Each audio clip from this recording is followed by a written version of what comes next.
The government, having received a report from the reporters at the Public Local Inquiry, which has been a very extensive process of scrutinising every aspect of this application, that it would be right to grant outline planning consent to the development at Menny Estate.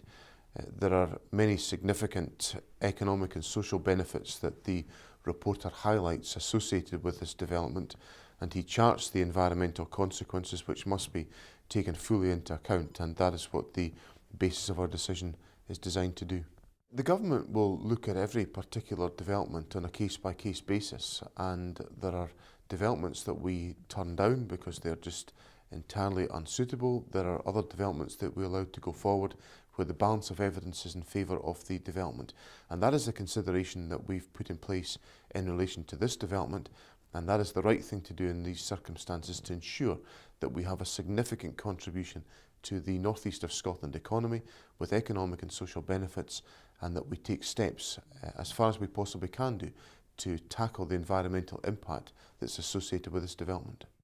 Reporters have had to consider a balance of issues between the environmental implications of this decision and the economic and social benefits, and I've had to wrestle with those particular challenges into the bargain. Quite clearly, for the North East of Scotland, there is a major economic and social benefit that arises from this development, and what the planning conditions that have been applied to this decision are designed to do is to minimise the environmental impact and to make sure that proper action can be taken to take account of all of those factors. Many applications are turned round in a swift amount of time.